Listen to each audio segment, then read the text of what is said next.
Myanmar में हुआ इस्लाम का अंत, देश छोड़कर भागे मुसलमान। कौन है म्यांमार का वो हीरो जिसका नाम सुनते ही थर थर कांपते हैं मुसलमान? आखिर क्यों इन्हें म्यांमार का लादेन कहा जाता है? क्यों इन्हें जेल जाना पड़ा और आज ये कहां हैं? वो कौन सा मूवमेंट है जो इन्हें विश्व पटल पर पहचान दिला गया? क्या है 969 सिर्फ एक नंबर या बौद्ध धर्म शिक्षाओं का सार? जानने के लिए वीडियो के लास्ट तक बने रहें। 16 अप्रैल 2020 की बात है, जब महाराष्ट्र के पालगढ़ के गढ़चिचले गांव में 500 से भी ज्यादा लोगों की भीड़ ने 2 साधुओं और उनके ड्राइवर को पीट पीट कर मौत के घाट उतार दिया। घटना के बाद कासा पुलिस ने तुरंत केस फाइल किया और 21 अप्रैल को पूरा मामला सीआईडी को सौंपा गया।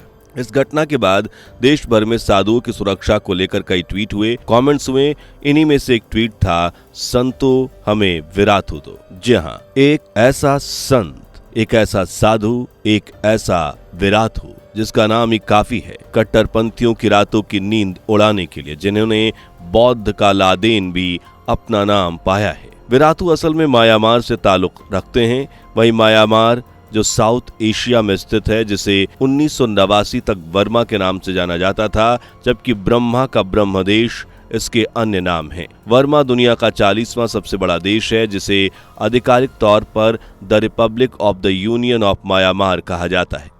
इसके उत्तर में चीन, पश्चिम में भारत, बांग्लादेश, भारतीय महासागर और दक्षिण पूर्व में थाईलैंड और लाओस देश बसे हुए हैं। ये भारत और चीन के बीच में एक बैरियर स्टेट की तरह काम करता है। देश की कैपिटल सिटी है नेपियडा और सबसे बड़ा शहर है यागून, जो देश की एक्स कैपिटल भी है। इसे ही रंगून के नाम से भी जाना जाता है। म्यांमार को स्वर्ण भूमि भी कहा जाता है, क्योंकि ये देश अपने ऐतिहासिक मंदिरों, समृद्ध संस्कृति, सुंदर प्राकृतिक नजारों और बौद्ध परंपराओं के लिए जाना जाता है।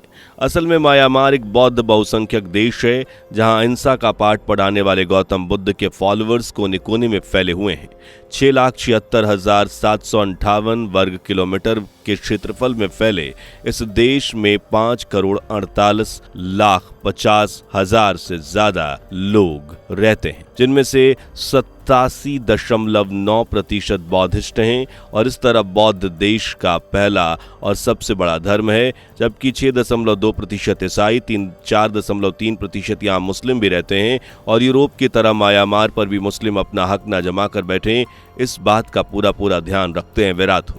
इसलिए तो उन्हें संत भी कहा जाता है और कट्टर बौद्ध भिक्षु भी। विराथू का पूरा नाम अशीन विराथू है। उनका जन्म 1968 में म्यांमार के ही क्योक्से जिले के हुआ था। विराथू का बचपन से ही पढ़ाई लिखाई में कुछ खास दिलचस्पी नहीं थी। उन्हें तो धार्मिक काम करना पसंद आता था। उन्होंने बचपन में ही सोच लिया था कि वो बड़े होकर साधु बनेंगे, बौद्ध भिक्षु बनेंगे। इसलिए उन्होंने अपनी पढ़ाई छोड़ी और महज 14 साल की उम्र में बौद्ध भिक्षु बनने की राह पर चल पड़े। उन्होंने आध्यात्म की शिक्षा ली और गौतम बुद्ध के उपदेशों को मानते हुए उनके बताए गए रास्ते पर चल पड़े। विराथू भिक्षु बनने के बाद विराथू ने सबसे ज्यादा एक बात पर जोर दिया, सेव म्यांमार, यानी म्यांमार को बचाओ। पर किससे? जवाब है रोहिंग्या मुसलमानों से। रोहिंग्या मुसलमान म्यांमार के आराकान प्रांत में रहने वाले अल्पसंख्यक हैं, जिन्हें सदियों पहले आराकान के मुगल शासकों ने यहाँ बसाया था। साल 1785 में वर्मा के बौद्ध लोगों ने आराकान पर कब्जा कर लिया और देश का दक्षिणी हिस्सा इनका हो गया। इस कब्जे में सबसे डरावनी बात जो हुई वो थी रोहिंग्या मुसलमानों का कत्लेआम। जी हाँ, उस रोज बर्मा के बौद्धिस्टों ने हजारों रोहिंग्याओं का कत्ल कर दिया और उन्हें इलाके से बाहर खदेड़ दिया। इसके बाद से बौद्धिस्टों और रोहिंग्या के बीच हिंसा और कत्लेआम का दौर शुरू हो गया और आज वो समय है जब इन दोनों के बीच 36 का आंकड़ा है। एक रिपोर्ट के मुताबिक म्यांमार से 10 लाख के लगभग रोहिंग्या है, लेकिन म्यांमार सरकार की तरफ से इन्हें देश की नागरिकता नहीं दी गई है, बल्कि सरकार तो इन्हें अपना नागरिक मानने से भी इनकार करती है। पिछले कुछ समय से म्यांमार में जितने भी दंगे हिंसा हो रहे हैं, उनमें सबसे ज्यादा नुकसान रोहिंग्याओं को ही हुआ है। वहीं विराथू के संत बनने के बाद ज्यादातर ऑपरेशंस को विराथू खुद नेतृत्व देते हैं, क्योंकि वो नहीं चाहते कि देश में मुसलमान किसी भी सूरत पर पैर जमाएं। इसी सोच के साथ साल 2001 में विराथू ने मूवमेंट 969 की शुरुआत की। ये वही साल था जब अफगानिस्तान के वामियान में तालिबानी गौतम बुद्ध की प्राचीन 5वीं सदी में बनी प्रतिमा को तोड़ रहे थे। इसी साल विराथू ने मूवमेंट 969 शुरू किया और अपने इस मूवमेंट के जरिए वो दुनिया की नजर में भी आने लगे। लेकिन ये ऑपरेशन क्या था, ये समझने से पहले वीडियो को लाइक, शेयर कर चैनल को सब्सक्राइब और बेल आइकन को प्रेस कर लीजिए। ऑपरेशन 969 को विराथू के नजरिए से देखें तो ये गौतम बुद्ध की शिक्षाओं का सार है, जिनमें 9 से अर्थ हैं, बुद्ध के 9 गुण, 6 का मतलब है गौतम बुद्ध द्वारा बताए गए 6 कर्म और आखिरी 9 यानी बुद्ध द्वारा स्थापित 9 विशेष चरित्र। इस तरह बुद्ध की शिक्षाओं का निचोड़ है 969। अब इसे शुरू करने का मकसद भी आपको समझाते हैं। आपने नोटिस किया होगा कि मुसलमानों में एक लकी नंबर होता है 786। विराथू ने भी इस तर्ज पर अपना एक लकी नंबर 969 तैयार किया, जो एक तरह से मुसलमानों के बहिष्कार को रिप्रेजेंट करता है। जिस तरह भारत चाइनीज सामान का बहिष्कार करता है लेकिन चाइनीज माल खरीदना बंद कर देता है, स्वदेशी को बढ़ावा देता है, ठीक उसी तरह विराथू का 969 नंबर देखकर ही लोग मुसलमानों के बहिष्कार का सिंबल समझ जाते हैं। ये नंबर विराथू ने देश में रह रहे सभी बौद्धों के लिए तैयार किया था। उनकी संस्था हर रोज बाहर निकलती और जो म्यांमार में बौद्ध घर होता, गाड़ी होती, दुकान होती, उसके बाहर इस नंबर को लिख दिया जाता। इसके बाद विराथू ने लोगों से अपील की कि वो बौद्ध के साथ लेन देन बढ़ाएं।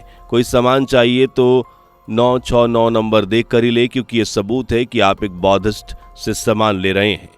अगर टैक्सी में बैठना है तो 969 नंबर देखकर ही बैठे ताकि सुरक्षित रहें। देखते ही देखते विराथू का ये मूवमेंट देश भर में फैल गया और सभी बौद्धिस्ट एकजुट हो गए। इसके बाद तो रोहिंग्या मुसलमानों से लेन देन पूरी तरह से बंद हो गया। उनसे कोई सामान लेना तो दूर, म्यांमार के बौद्धिस्टों ने उनकी तरफ देखना ही बंद कर दिया, जिस वजह से रोहिंग्याओं के सामने आर्थिक संकट खड़ा हो गया। लेकिन विराथू नहीं रुके। उन्होंने सभी बौद्धों को एक होने के लिए कहा और म्यांमार में विराथू ही विराथू गूंजने लगा। उनके भाषणों की सीढ़ियां बिकने लगीं, लेकिन इससे देश में अशांति बढ़ती गई और हिंसा फैल गई, जिस वजह से देश के दसियों मुसलमानों की जान चली गई। जिस वजह से म्यांमार की जुंटा सरकार ने विराथू को हिंसा फैलाने का दोषी पाते हुए गिरफ्तार कर लिया और उन्हें 2003 में 25 साल की सजा सुनाई गई। लेकिन साल 2012 के लगभग उन्हें जेल से रिहा कर दिया गया और विराथू एक बार फिर नए जोश, नए उत्साह के साथ देश भर के मुसलमानों का सफाया करने के लिए निकल पड़ते हैं। वो कई रैलियां निकालते हैं, भाषण देते हैं और हर वो मुमकिन कोशिश करते हैं जिससे सरकार उनके साथ आए और रोहिंग्याओं को म्यांमार की सीमा से बाहर खदेड़ दिया जाए। इसी बीच आता है साल 2012, जब म्यांमार के पश्चिम में बसे राखाइन प्रांत में कुछ ऐसा घटता है जिसने पूरे म्यांमार को हिलाकर रख दिया। दरअसल जून 2012 में राखाइन प्रांत में एक बौद्ध लड़की के साथ गलत काम किया जाता है, फिर उसे मार दिया जाता है। इस जघन्य अपराध का आरोपी एक मुसलमान था।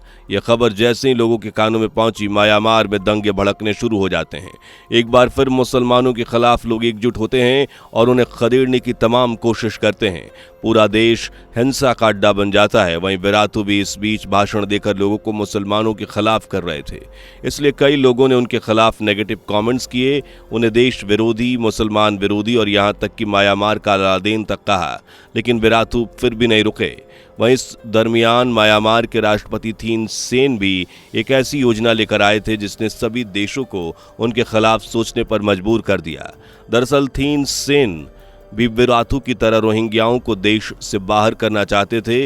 इसके लिए वो एक योजना लेकर आए कि रोहिंग्या मुसलमानों को अब म्यांमार नहीं रखेगा बल्कि इन्हें किसी और देश को सौंप दिया जाएगा। उन्होंने फैसला किया कि वो UNHCR यानी United Nations high commission for refugee को सौंप देंगे। इसके बाद जो भी देश चाहे उन्हें अपना ले, उनका रोहिंग्याओं से कोई वास्ता नहीं होगा। हालांकि उनके इस फैसले की UNHCR ने खूब बुराई की और उनकी इस योजना को भी खारिज कर दिया। इसलिए म्यांमार के रोहिंग्या मुसलमान म्यांमार में ही रह गए, जबकि विराथू भी सरकार की इस योजना से सहमति रखते थे। इस योजना और रोहिंग्याओं को बाहर भेजने के लिए उन्होंने देश भर में कई रैलियां, सभाएं आयोजित की और कोई फायदा इस बार नहीं हुआ। उनके भाषण लोगों ने सुने और सांप्रदायिक दंगे भड़कते चले गए। आज भी म्यांमार में हद से ज़्यादा हिंसा होती है और आज भी यहाँ मुसलमानों का बहिष्कार चल रहा है। आलम यह है कि विरुथा के रहते म्यांमार में मुसलमान आवाज़ तक नहीं निकाल सकते। खौफ इतना है कि वो देश के खिलाफ बोलना तो दूर, देश के खिलाफ सोचने से भी घबराते हैं, क्योंकि वो जानते हैं कि एक गलत कदम उनकी जान पर बना सकती है।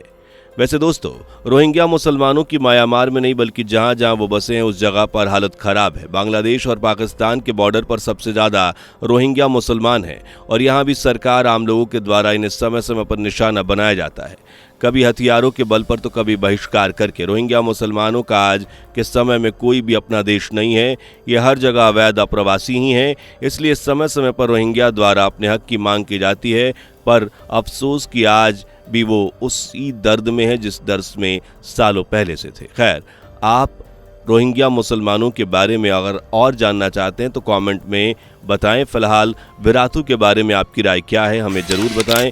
वीडियो पसंद आई हो तो लाइक शेयर कर चैनल को सब्सक्राइब करें और बेल आइकन को प्रेस जरूर कर लें। दोस्तों, आपको स्क्रीन पर 2 और वीडियोस दिखाई दे रही हैं, जिसे देखने के लिए स्क्रीन पर क्लिक करें।